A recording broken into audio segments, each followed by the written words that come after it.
बादा में किसानों की खाद की किल्लत को लेकर समाजवादी पार्टी ने विरोध प्रदर्शन किया। सांसद कृष्णा सिंह पटेल और पार्टी नेताओं ने आरोप लगाया कि किसान घंटों लाइन में खड़े रहते हैं, फिर भी खाद नहीं मिलती।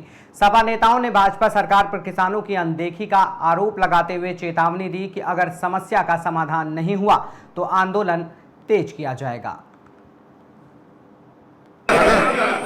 मैं आप ज्ञापन पे आई थी, ज्ञापन क्या था, किस मामले को लेकर था? और किसान मारा घूम रहा है।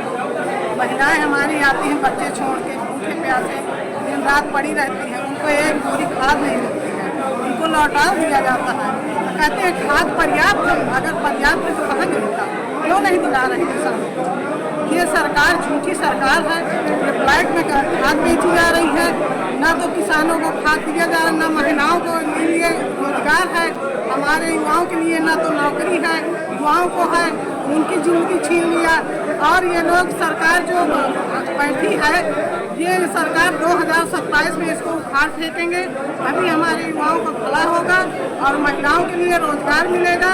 और हमारे जो राष्ट्रीय अध्यक्ष जी हैं अकेले लड़ रहे हैं ये लड़ाई को, और हम लोग यहाँ से जाके लोकसभा तक लड़ाई लड़ रहे हैं किसानों के लिए। अगर हमारे किसानों को खाद नहीं मिलेगी तो हम लोग इसी तरह धरना प्रदर्शन करेंगे, रोड में उतरेंगे और इसी तरह हम अपने किसानों के साथ हैं। Thank you.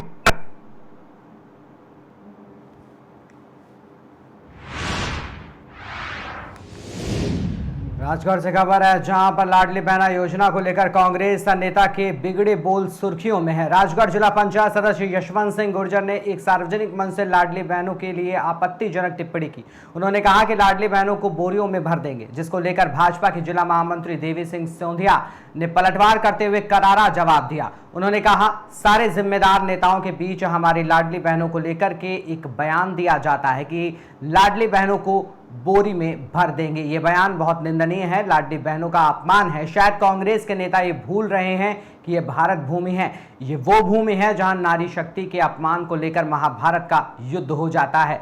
इस बयान को लेकर कांग्रेस नेता को माफी मांगनी चाहिए। कल कांग्रेस के नए कोई जिलाध्यक्ष बने प्रियव्रत सिंह जी, उनका पदभार ग्रहण कार्यक्रम के निमित्त बड़ा हुजूम इकट्ठा करते जिले के सारे प्रमुख कांग्रेस के नेता इकट्ठे होते हैं और वहां एक सभा होती है और सारे जिम्मेदार नेताओं के बीच में हमारी लाडली बहनों को लेकर के एक बयान दिया जाता है कि लाडली बहनों को बोरी में भर देंगे। ये बयान बहुत निंदनीय है, लाडली बहनों का अपमान है। शायद कांग्रेस के नेता ये भूल रहे हैं कि ये भारत भूमि है, ये वो भूमि है जहां नारी शक्ति के अपमान को लेकर के महाभारत का युद्ध हो जाता है। किसी भी स्थिति में बहनों का अपमान बर्दाश्त नहीं होगा।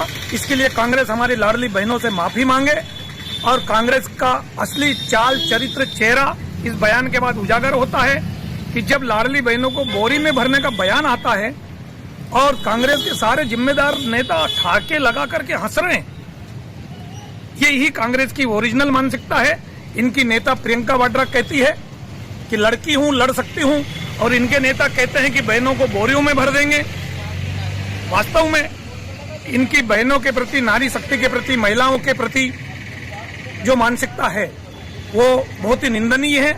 और प्रियव्रत सिंह जी, जिन्होंने कल ही कांग्रेस के जिला अध्यक्ष का पदभार ग्रहण किया है और उन्हीं के कार्यक्रम में बहनों का अपमान हुआ है, वो राजगढ़ जिले की नहीं पूरे प्रदेश की बहनों से माफी मांगे, वरना ये बहनें कांग्रेस को जहां पहुंचा है उससे भी वो नीचे पहुंचाने का साहस रखती है।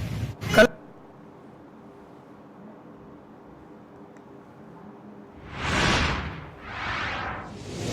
राजगढ़ में शुक्रवार को बड़ी संख्या में महिलाएं बोरा लेकर मंगल भवन से कांग्रेस कार्यालय पहुंची और जमकर नारेबाजी की। उन्होंने कांग्रेस नेता यशवंत गुर्जर के लाडली बहना पर दिए गए विवादित बयान का विरोध किया। महिलाओं ने कार्यालय के बाहर बोरा दिखाते हुए कहा, अगर हिम्मत है तो हमें भरो बोरे में। महिलाओं ने आरोप लगाया कि कांग्रेस नेता का बयान सीधे प्रदेश की लाडली बहना योजना से लाभान्वित हो रही बहनों का अपमान है। उन्होंने कहा कि सरकार बहनों को सम्मान दे रही है, जबकि कांग्रेस नेता उनका मजाक उड़ाकर महिला समाज को नीचा दिखा रहे हैं। ये कर दिखाया है।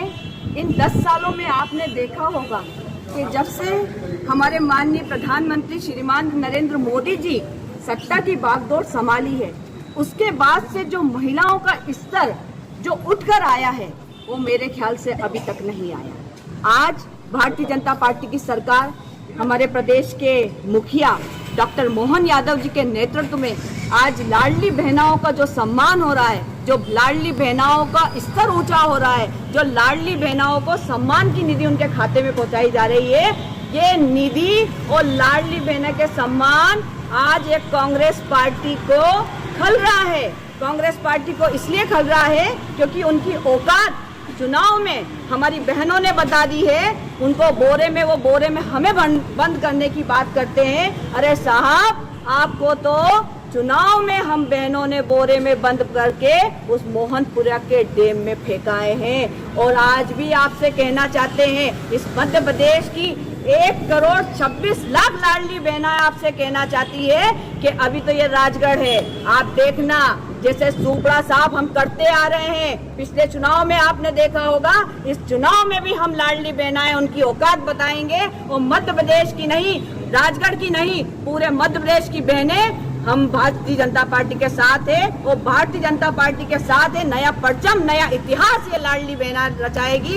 ये मैं बात कहना चाहती हूँ। अभी कांग्रेस के जो नवनियुक्त जिलाध्यक्ष जी बने हुए हैं कि कम से कम आप अगर जिलाध्यक्ष बने हुए, अगर आप कांग्रेस के लिए नई ऊर्जा लेकर आए हैं तो ऐसी ऊर्जा मत लाइए कि आपका नामो निशान मिट जाए। कम से कम अपने जनप्रतिनिधियों, अपने कार्यकर्ताओं को संभालिए कि बोलने से पहले क्या बोलना है, किन शब्दों का उपयोग करना है। बहने, मातृशक्ति जो आदिकाल से आपने देखा होगा कि मातृशक्ति को पूजा जाता है, मातृशक्ति की हर जगह आगे से आगे उनको रखा जाता है। और कांग्रेस पार्टी हम बहनों को बोरे में बंद करने की बात करती है। मैं तो कहती हूँ कि डूब मरना चाहिए कांग्रेस पार्टी के उन तमाम नेताओं को कि जो आज भारतीय जनता पार्टी के माध्यम से जो बहनें अपना जीवन यापन बढ़ा रही है, जो अपना स्तर को ऊंचा कर रही है, उन बहनों के लिए भारतीय जनता पार्टी एक वरदान है और हर बहन भारतीय जनता पार्टी के साथ है और करारा जवाब आगामी चुनाव में देगी। ये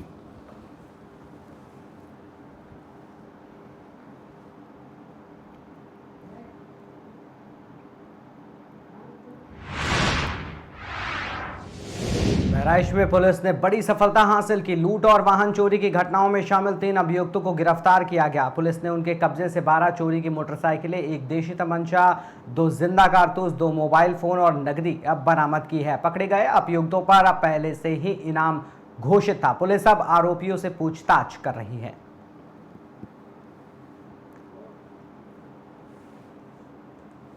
सीओ प्रयागपुर और CO under training Narayan Dutt Mishra के नेतृत्व में तथा स्वाट टीम प्रभारी एसओ रिसिया के द्वारा 2 इनामिया अपराधी पकड़े गए हैं। एक शिवम पाठक जिसमें 20,000 का इनाम था और एक शहादत अली जिसमें 15,000 का इनाम था। ये दोनों रिसिया से लूट में वांटेड चल रहे थे। इन दोनों को पकड़ा गया है। इनसे पूछताछ से रिसिया में जो लूट हुई थी या लूट में जो बाइक प्रयुक्त की गई थी वो बरामद किया गया है। शहादत अली से वो तमंचा जिसमें इन्होंने तमंचा दिखा करके लूट किया था, वो तमंचा बरामद किया गया है। और इनसे 12 अन्य बाइकें जो बरामद की गई हैं, जो चोरी की हैं, जो गोंडा और लखनऊ तथा बहराइच में लोग चोरी करते थे और ला करके बेचते थे। इसमें से 7 बाइकें जो है कनेक्ट हो गई हैं। 4 जो कोतवाली नगर मुकदमा लिखा गया था, एक दरगाह शरीफ में, एक गोंडा में, और बाकी को भी इसमें कनेक्ट किया जा रहा है। ये अभियुक्त 7 किस्म के हैं। इसमें शिवम पाठक है जो मेन अभियुक्त है, जो बाइक चुराता था और ला करके लखनऊ में, हर लखनऊ की बाइक यहाँ पर बेचा करता था। इसका जो एक अन्य साथी है जो मिस्त्री है, ये बाइक इसके पास ला करके रखता था, फिर इसको बेचते थे। जो पकड़े गए इनके सलीमता पूर्व के लूट में रही है क्या? जी, रिक्शा वाले लूट में रही है। इसके और शहादत अली बाइक चोरी में जेल जा चुके हैं। इनका आपराधिक इतिहास भी है।